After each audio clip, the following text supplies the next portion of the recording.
Tatiana, I made you co-host, so you should be able to help admit people or whatever we need to do. Okay, great.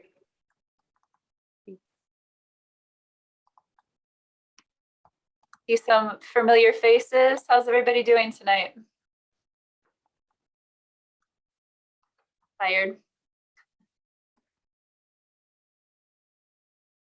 So we'll give it maybe another minute or two for people to roll in. And if you haven't already, just change your name to your first name, last name, and put that into the chat along with your chapter that you're a part of. Where is the chat?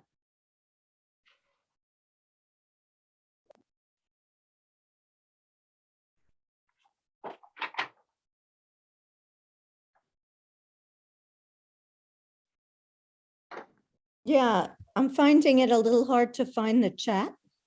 Oh, down at the bottom. That's where it is. Right, but there are all these other icons at the moment down at the bottom. Go way Oh, lower. yeah. Thank you. Got I it. had the same problem, so Thank you. sure. Okay. Welcome if you're just joining to the public narrative training. If you could please change your name to your first and last name, preferred pronouns, and then drop your first and last name into the chat along with what Mothers Out Front chapter you're a part of, if you are. That would be great. Thank you.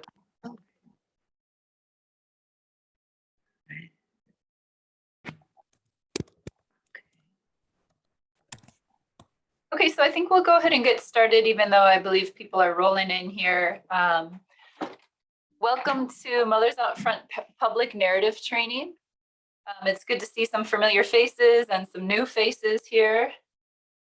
Tonight, I'm training. My name is Sheila Keller. I'm the training manager for Mothers Out Front. And then Tatiana, if you want to introduce yourself. Sure. Hi, everybody. I'm sorry. It's so dark. I'm kind of in the one room of my house. My kids can't find me right now. My name is Tatiana Orlov. I am the senior organizer in New York State with Mothers Out Front, and I'm happy to be here with all of you tonight. So we just want to recognize that the training and slides here are adapted from the work of Marshall Gans and the Leading Change Network with the permission of Mothers Out Front and credit to Mothers Out Front for the slides. With all of our trainings, we're starting off with an Indigenous recognition. We're all spread out across the country in different parts of what we call the United States. And especially being in the climate movement, we want to recognize that all the lands we're calling in from tonight are stolen lands, that the Indigenous tribes who are leading so much of the climate movement that used to belong to them, and pledge to not replicate that history of colonization and exploitation enacted upon those tribes in the way that we organize in our movement for climate justice. So I'm in Cleveland, Ohio. I'm calling in from the Indigenous lands of the Erie. And I encourage everybody to, research online, figure out what Indigenous groups the land you're on belong to, and reach out and build a connection with them. Because that's one wonderful way to build an allyship with Indigenous groups that are most likely working on climate as well. So I'm sorry, the agenda here is actually not totally accurate. We're going to do welcome, introductions, and then go through how to tell your story of self. This will all take about an hour. Then you'll get a chance to practice that in pairs, and we'll debrief and close out at 9. It over to you, Tatiana. Great. Yeah. So just some quick norms and best practices. So I do want to say, acknowledge also, I live on Haudenosaunee land, which is part of, adjacent to Onondaga Nation here in central New York. And we have one of the only sovereign communities still in our area. And I spend a lot of time learning about the folks. I live on a farm, and I spend a lot of time learning about the folks that grew food on this land long before I got here. So like Sheila, I think it's a great practice to be. It makes you feel very, very rooted, especially when we spend our days worried about the climate. All right, so just some quick norms and best practices for video calls. As always, please mute yourself when you're not speaking. One person at a time. We will be keeping time carefully. We're only here for an hour. So if you do want to speak up, you can either say stack in the chat or you can raise your hand if you know how to use that emoji. And we will make sure we'll give you some time if that's possible.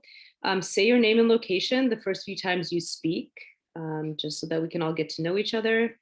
Step up, step back, meaning that we absolutely want to hear from everybody. So please feel confident to step up. If you've already spoken a lot, please take a step back and make sure that you give the space for others to speak. It's absolutely safe to take risks. We're all here to learn. This is a training. Sheila and I are constantly learning and developing our practice. So it's a learning space. And then there are no stupid questions. So anything you have, if we're in the middle of something, please put your questions in the chat and we'll get to them the best as soon as we can.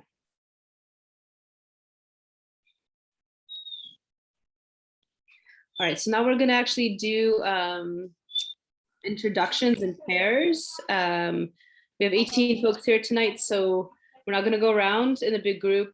She's gonna pair you off, and what you're gonna spend about 4 minutes just telling each other what called you to this meeting and why did you make time in your busy life to be here tonight.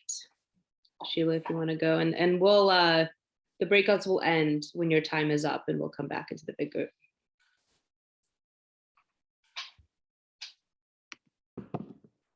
In the Constitution is a clause that says there's a guarantee of a Republican form of government in every state of the country. And that clause means a small D Democratic government. When they use the filibuster to block and tap. Is that something you want us to hear? Block and tap democracy. They're violating their oath to stand up for democracy. I believe that they did that when they go that way. Lori, how do the answers get your 2 senators and every other senator in this country who's a Democrat to fight harder? I get very fired up, by the way. Why are we watching?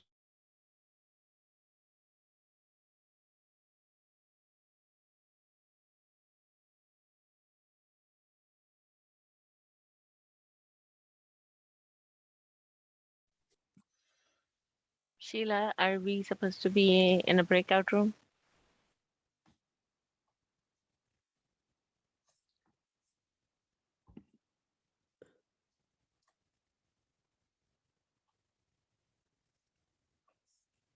You're on mute. Oh, sorry. Yeah, you should have been invited to join a breakout room. Joan, since you just joined, I'm going to put you in a waiting, I didn't mean to put you in a waiting room. I should have put her in a pair. Lola, you should be able to join a breakout room.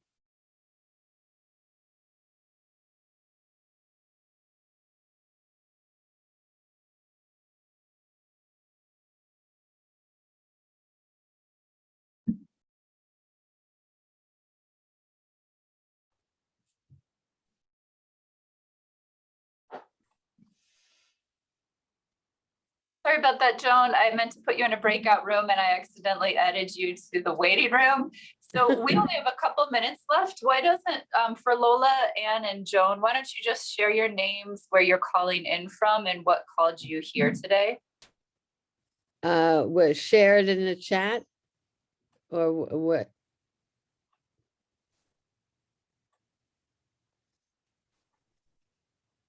Hello?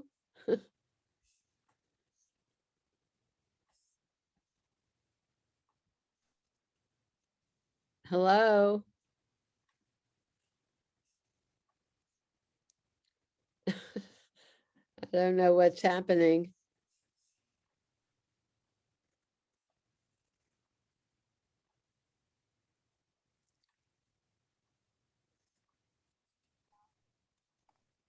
Hello. Hello?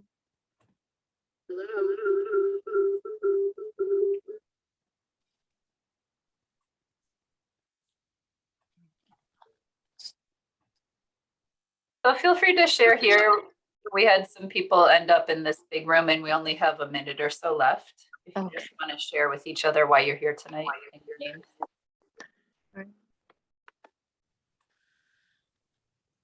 Sorry, I was, whatever, at another Zoom meeting that was supposed to end at 8 and didn't. And then I thought I could put it up on my computer, but my computer's being unstable.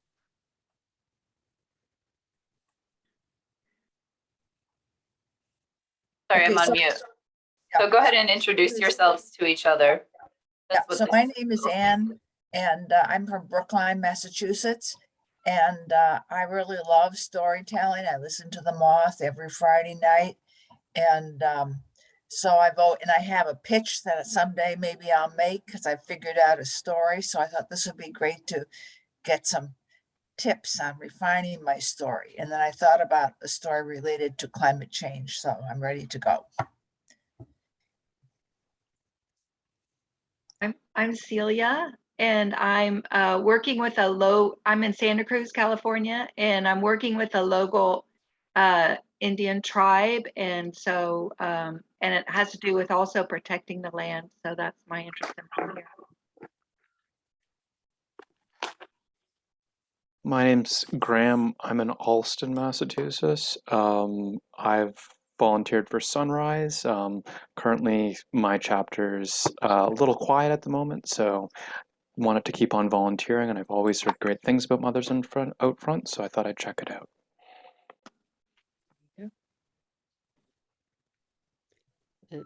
I'm Joan Lancourt. I'm also in Brookline.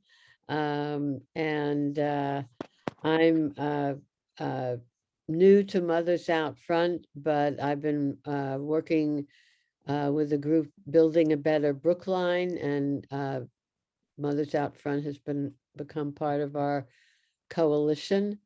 And I think creating new stories and new narratives is part of how we connect with other people who aren't already involved.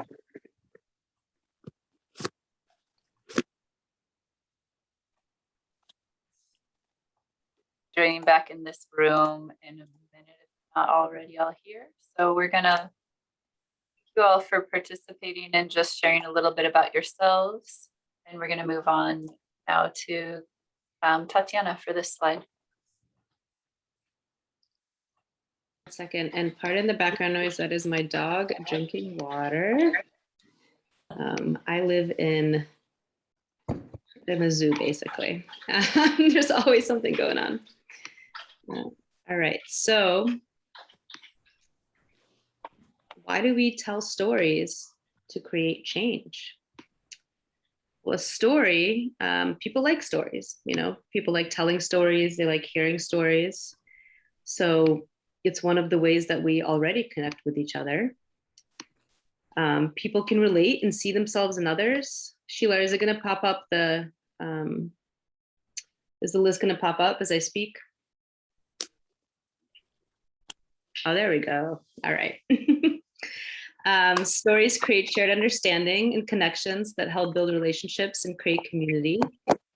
Stories touch people emotionally and make them care about issues. And we all know, both political and issue organizing, if someone knocks on your door and they're just sort of rambling off facts and figures, a lot of times you'll just kind of tell them to go away. But if they have a personal story and they're able to connect with you, then it creates a much more meaningful interaction and sometimes begins a relationship.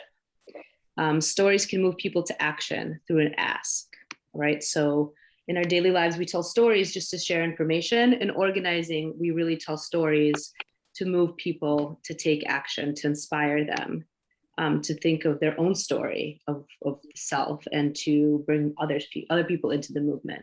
And so we know facts and science don't always move people, because if they did, decades of all these climate warnings we keep hearing would have already moved the needle. And so we need to tell more stories.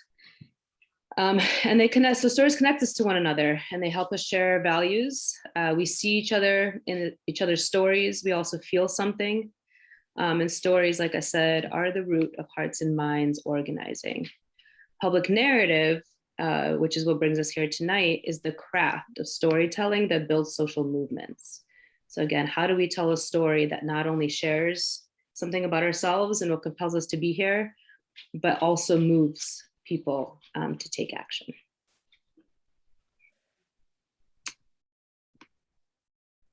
Sheila? All right, so let's think just for a moment together about how you can use your powerful story in your work with Mothers Out Front, or for those of you who aren't part of Mothers Out Front, with climate change or other movements that you're a part of. And just shout it out. You can unmute yourself, drop it into the chat, and then I will reveal our answers. So don't be shy. How could we use our stories? I know you're here for a reason tonight. Motivate others to act. Yes. What kind of others? Who are we thinking about? Who do we want to take action? Well, in my case, neighbors, friends, people I run into. Who else? In the chat, I'm hearing one-on-ones, recruiting new members, tabling stories draw folks in to take a deeper look, talking to legislators as moms, testifying at hearings, and is it politicians? So politicians being one of the folks that one of the stakeholder groups that we're telling stories to. Awesome. Yep, I think you've covered it all. Great job. So one-to-ones, which for those of you that this is a new term, that's like a conversation just between you and one other person, where you're helping to motivate them to take action in an organizing context. To inspire, invite them to join you in this work at a meeting or a rally, to motivate or inspire others at a hearing or meeting, to ask decision makers to take action. So yes. So what story do we tell? That's what we're going to get into. That's what the whole purpose of this training is now. And Marshall Gantz, he's known as one of the sort of fathers of organizing, but there's really many other mothers and fathers that come well before him that he integrated into his work. But he's an important figure for organizing. And so LCN, which is a model we use for organizing, developed by Marshall Gantz, really breaks it down into 3 parts of an effective story. So the story of self, which is really inviting people to hear what motivated you to take action in the first place, using a very specific story, a very specific moment in time, aha moment where you were like, I have to take action now. The story of us, which really shows the person you're talking to that we are part of a community that can join together and make a difference in the issue that we're working on, in this case, climate change, that we're part of a larger community. And it invites that person you're talking to join with you in that community. And then the story of now, which is really that why we have to act in this moment. What's different about now? Why can't we wait? What would happen if we didn't wait? And so I think Tatiana is going to go a little bit more into detail about each one of those now.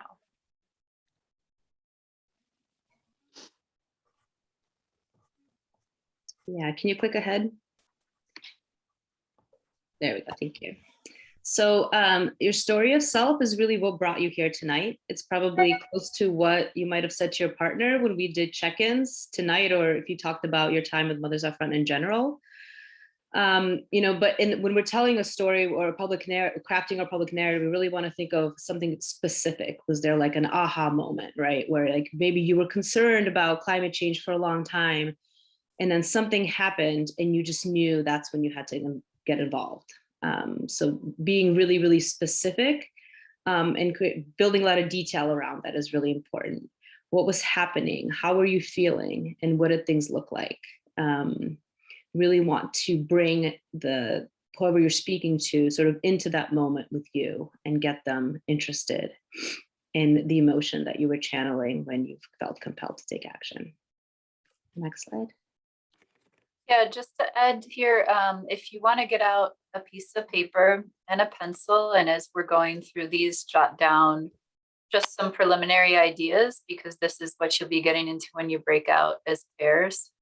We're not going to spend too much time now. You'll have more time later, but you can start to take some notes. So we'll give you a second to grab a pen and paper. In this case, to jot down what made you join Mothers Out Front, or what was the specific moment you knew you had to do something. I just want to mention that I started taking notes and I realized if I just take photos with my cell phone, it's quicker and easier for me. So I'm making that suggestion in case anybody else is interested.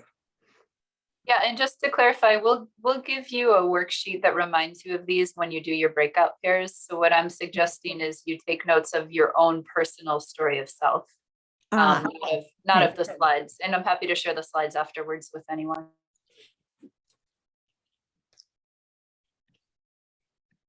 Sheila, next slide, please. Story of us. What can moms do? So that's really, really important, right? That's the second component of your narrative. You've hooked somebody with the emotion of why you're in this work. Now you want to really compel them to act by demonstrating to them that Mothers Out Front is the place, and we can all, as mothers, make a difference. So have you ever seen moms or Mothers Out Front specifically come together to address an injustice that you could describe? So for those of you that are new with Mothers Out Front, this, maybe isn't as relevant, but maybe another moment where you've seen moms get together and make something happen. And it doesn't have to be climate related, right? Now we're talking about moms as a group making a difference. And so it can be something like, holy crap, I saw this amazing group of moms get this great thing on the PTA that was so inspiring. And so now I know that mothers are a powerful group. So anything that sort of has shown the power of this group to act and to put pressure on others to do so as well. What motivated that group that inspired you? What did they do to act? What was the outcome of their collective action? So again, being as specific as possible, if they've managed to pass a piece of legislation, naming that legislation, and what is the difference that made in their community? So details make this compelling. Next slide. And then the story of now. So this is the third component. We've brought people in, we've told them that we're powerful and we can make a difference. So now what do we do together, right? So we need to bring people together and build a structure that will allow people to become more engaged and put pressure on their targets. So this is your ask. This is when you want to get people, you might be like, okay, now I would love for you, I invite you all to come to this meeting, or if you're testifying before legislate, they say, now we need to pass this bill to move forward. So whatever your ask is, what do we need to do now to take action and move forward? And again, being as detailed and specific as possible is really, really important. And so now Sheila will have a video for you as an example of all of these components. So this is a video of Claire Humphrey from Jamaica Plain Mothers Out Front, who's testifying about gas leaks in Boston.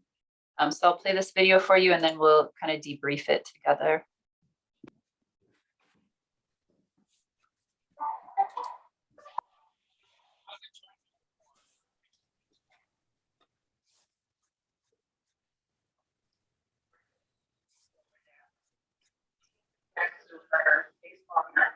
You have to share the sound as well, because now we are just hearing your computer sound and that's not as clear. Oh, thank you.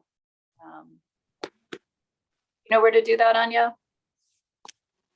At the top, there must be like a thing that shows audio, like a mute button, or you can unshare, and when you reshare again, just click, you need to toggle a box that says share sound.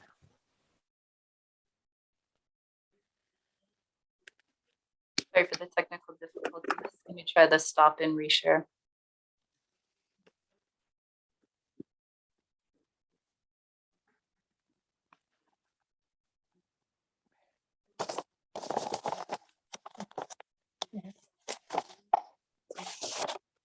There we go.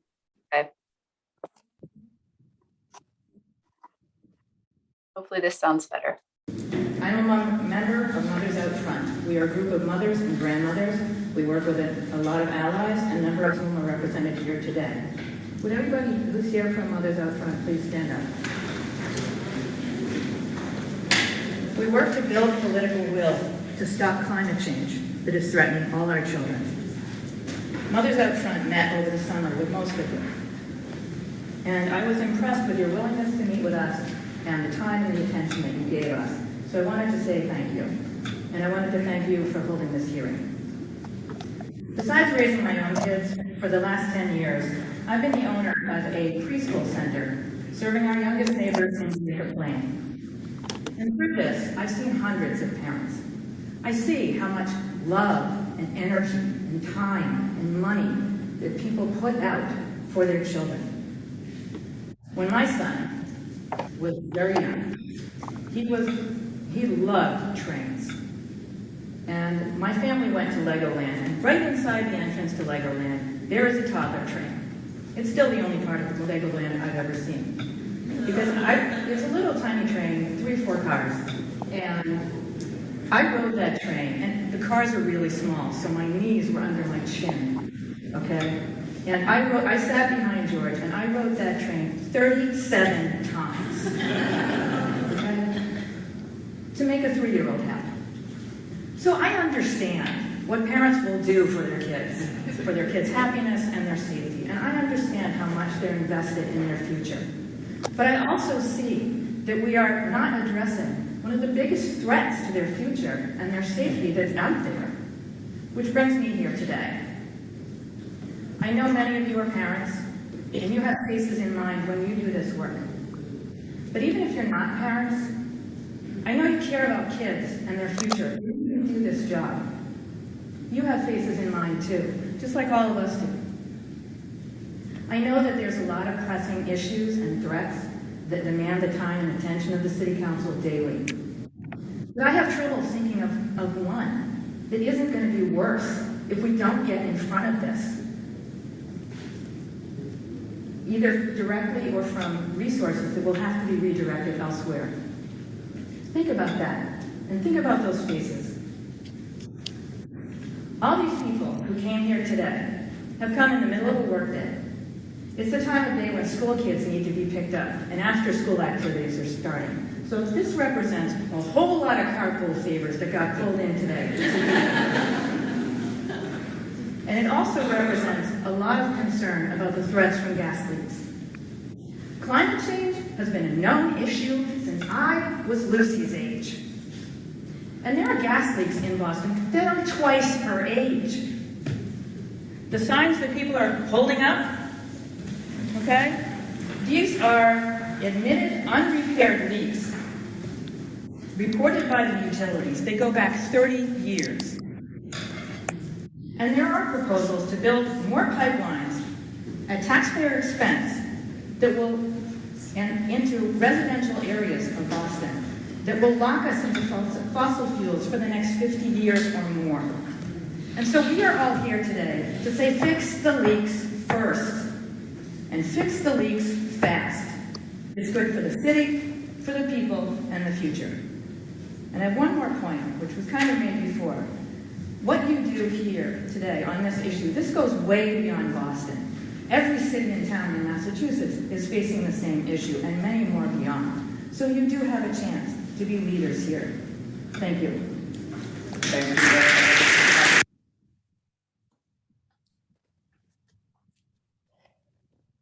All right. So that was a really excellent example of story of self, us, and now. And so now let's just take a look, think about what you heard. Hopefully you'll retain some of those facts that she was sharing or the ideas. So she did have a story of self, a way that she invited others to be in relationship with her. What was her own story of self? What was her relationship to this issue that she shared? Getting crammed into the train. But you can't hear me. No, we could hear you. Yeah, thank you. Sorry. What's her relationship with the gas leaks? Like, a little bit more about that, anyone? Yeah, she has children and she's worried about their future. Yeah, I think that's the basic that we all, you know, join Mothers Out Front for. What were some of the details she shared about her own specific child or her own self in relation to that? Let's try somebody who hasn't spoken yet. Well, what she's done for her and other people will do for their children, and how one thing she's doing for her children and the children that she cares for is trying to do something to stop these gas leaks, and which are contributing to human-caused climate change. Mm-hmm. How about when she talked about how old she was when these conversations started, and she kind of pointed to her daughter or whoever that kid was? I think that was it just centered around her own life experience. Love it. Thank you, Anya. That one was, I don't know about you all, but that was powerful for me. And it's those details. You know, we can all talk in generalities about the crisis of climate change, but those details of like picturing her being a child of the same age of her son sitting somewhere, you know, I think she evoked something specific about remembering herself as a child somewhere specific. I can't remember. And now she's got this kid, and then you're thinking, wow, my kid, her kid could be the same age, you know, grown up with their own kids, and the same issue is still there. So she did a great job of really bringing in those details for her and like transporting us with her either back in time or to that current moment with her child. How did she make it about us, about a community of people? What are some of the specifics that she shared? How much gas was used by all of them getting their kids everywhere that day? Yeah. What was she inviting people to be a part of? What were they asking from the politicians that they were presenting to? Stop the leaks. Yep. So join with us. You can do this. Like, you can make a difference. I don't have to see my child come to be my age and still have the same problems in our community. So if you take action now, you know, and that's a great trick. I don't know about all of you, but I bet there's a few in this group that are as frustrated as I am with politicians and how it feels to work within the political system. But what a beautiful flip to say to the politicians you might be extremely frustrated with for their inaction, that you could be the heroes of the day. If you stop this now, my son doesn't have to grow up to be my age and telling his kids the same story, right? I'm impressed. I'm impressed with that. And it was a great way to call in the now. What can you do to take action from I don't know if it was city council or where she was speaking, but the people she wanted to take that action, right?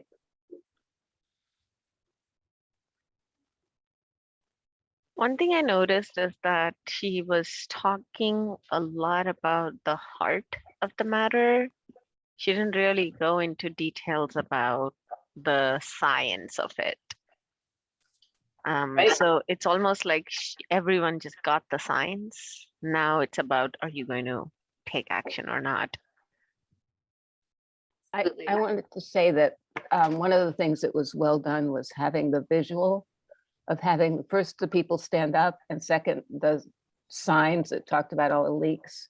So not only was she voicing it, but you saw it. Yeah, that's the us, right? Here's me. I'm not alone. I'm with all these people. They stood up on cue. That was definitely a lot of work that went into that, right? They made their signs. They knew when their cue would be. And that also signifies to the politicians that you're not messing around. You've got a whole horde of people there who care about what you're talking about. You're not just there as a rogue actor by yourself, which is what organizing is all about. I think she also mentioned like that all the carpool favors that were brought in, you know, that were cashed in to get people there, you know, which made it real about like, this is so much of a priority that we're willing to set aside other responsibilities and parenting specifically. Very true. Yeah, there was a theme of being able to support things that take the time of our children away from them. You know? Yeah, that was really powerful and well done. I'm going to pass it on to you, Tatiana. Oh, I'm still muted. Okay, now I'm not. So we see the three parts, and we just saw it very clearly in that video. We also want to make sure that when we're crafting our story, we present a challenge, a choice, and an outcome. And on the next slide, you'll see basically that when we have a challenge, so, you know, this is my story, this is us, and now we're at this moment that we need to take action, and here's our challenge. And we have a choice to be made, right? We can either go about it in a positive way and take action and try to create change, or we can go about it in a negative way. And how do we, you know, what is our challenge and our choice and our desired outcome? And so positive and negative, you know, to me, this has always meant like if you're fighting, you can either put up a fight or you can get somebody to pass something.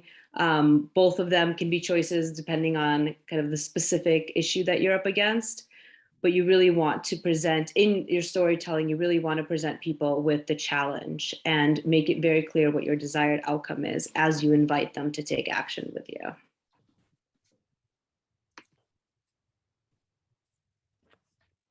Great, and then for those of you who have been in any other organizing training, hopefully this is like always a part of that conversation that, you know, if you're having a one-to-one, if you're giving a public narrative speech or talk, you're asking people to take action and you're being really specific, especially if it's politicians, because those folks are slippery, right? So you want to say exactly what you want to be done, by when, where. And so you can say at the end of that date, they did it or they didn't, and there's no hemming and hawing about it. And, you know, so in this case, we're probably talking about politicians, this, at least with Claire's example. But of course, you could be speaking to a person you want to recruit to be a member. And then it's like, will you come to our next meeting on such and such date and time and bring a friend, right? So it's a different ask depending on the situation, obviously. But it's so important to make an ask at the end of your public narrative, your story that you're sharing. So we're going to go now into practicing this in pairs. I will drop into the chat just after we break you out into pairs. Just a reminder of the pieces that you're going through. So you're sharing a story of self, what called you to this work, and you're not just saying it in generalities. It's like really evoking a specific memory. Where were you? When I've heard people do it well, you could even describe like what the air smelled like and what you were hearing in the background, you know, try and bring it in really crisply of that moment you realized that you had a challenge, you know, whatever piece of climate change it was, that you had to make a choice. And you decided that that choice was going to be to take action with other people, the positive outcome, versus, you know, give up and feel depressed, the negative outcome, right? Which is why we're all here, why we're all part of Mothers Out Front. And then the story of us. So what that person you're talking to can join with to make a difference. And the story of now, which is also the call to action, really. Like, what do we have to do right now? Why do we have to do it right now? And you're asking this person to take some action to do that with you. So we'll break you out into pairs, but are there any questions before we do that?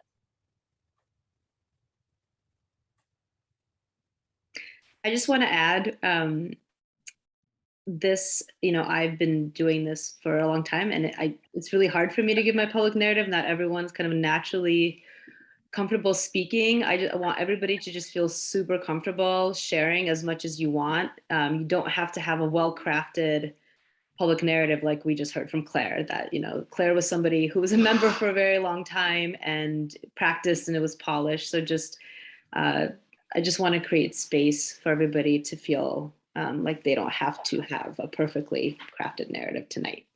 Mm-hmm. Yeah. I just wanted to ask how much time we'll have, and will the time be posted? For reminding me of that. So you'll get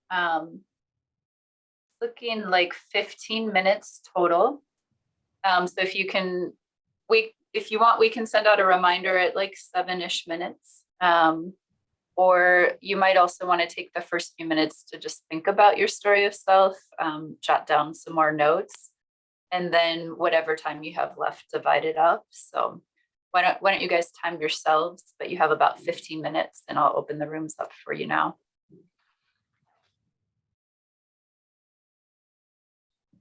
You should see a room that you can join. Just hit on that button.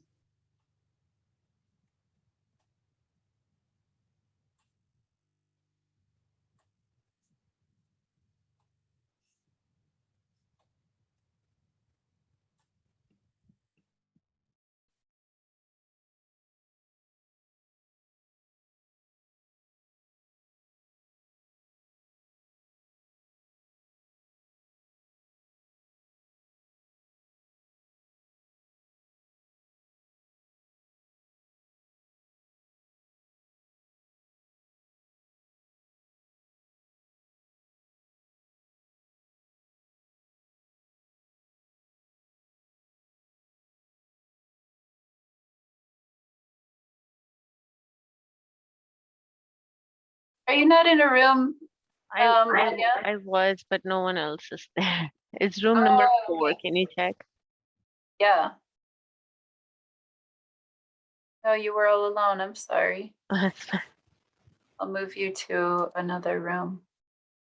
All right, thanks. Okay, thanks.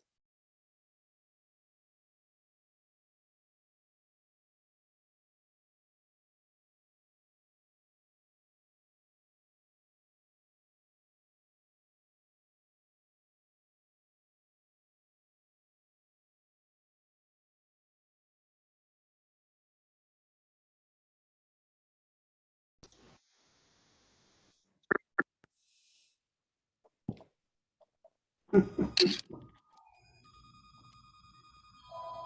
super fun.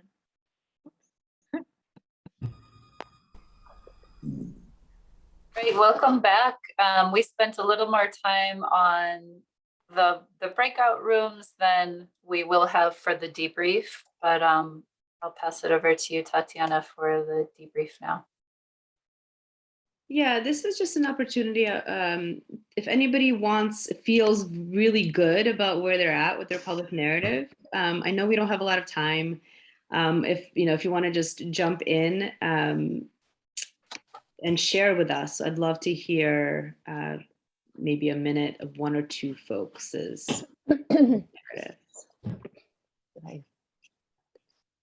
Or your working public narrative. It doesn't have to be fully fleshed out.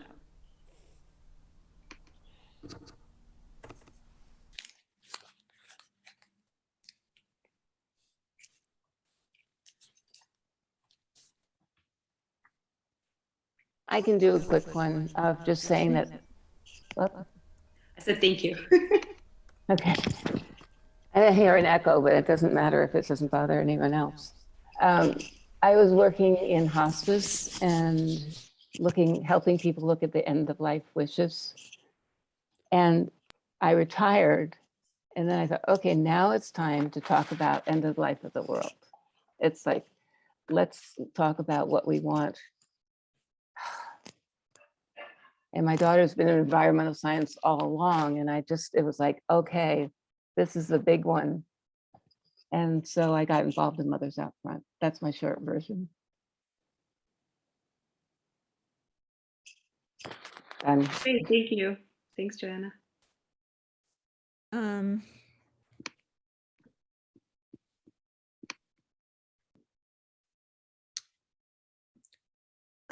ahead. I'd like to pose a question. Sure. This is Lois. I find myself very emotionally involved. I have been, I think, the last 6 months at least with this whole issue, and aware of it for many years, but certainly not so intensely as from things that seminars I've gone to. And I find that my both my children, particularly my son, his wife, and my grandchildren, it's like I have such a mixed feeling about bringing it all up to him and him in different ways. Like I might let them know what I'm doing, but it's like I don't want to rain on their parade. I am so frightened for their future. And I feel like I want them to just be able to enjoy the beauty in life and all. And I just don't want to be talking about it with them all the time. They're, my son and his wife are raising their kids, and they're doing a great job, and the kids are beautiful and happy. And I just, I don't want to say to them, you're moving far away, and now I'm going to have to take a plane to get to you. And there's all this methane being released by the plane. It's like, I just want them to be able to have a life, let me deal with the climate issue. So there's that.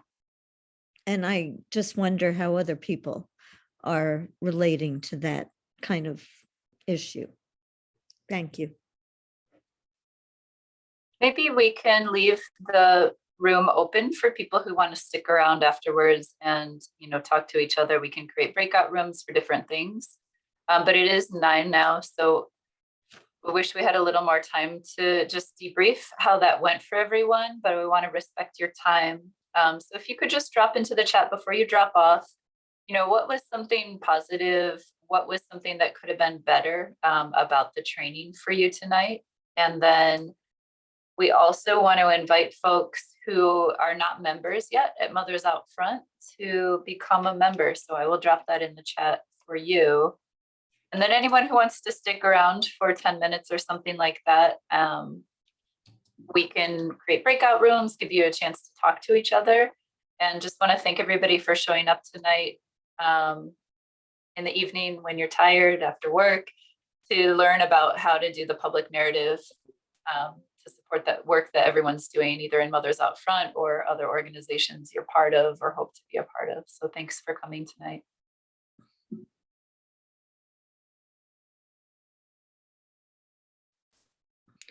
I do have to jump off as well, but Lois, I wanted to just respond quickly. And I know some folks raised their hands, so I'm sorry to jump ahead of that.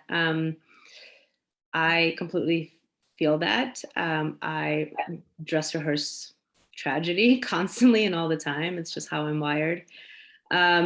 But I think part of, the hope is that we're all here and we're doing this work, right? This is why we got involved, is that we're fearful, but we want to do something. And so we still have hope. And maybe one of the ways, not to sound trite, but a narrative could be part of the way that you bring in your loved ones into this, right? Like, instead of talking to them about it all the time because you don't want to be a bummer, record yourself, put together a public narrative, record yourself, write it down, give it to them. It's one way for you to share how you're feeling and what you would like them to be involved with.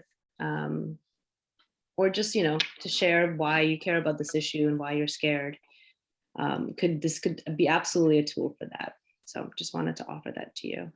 Thank you, Tatiana. Thank you for sharing, being vulnerable with us. It's hard, I know, in a big group of folks you don't know. So I appreciate that a lot. And thank you all.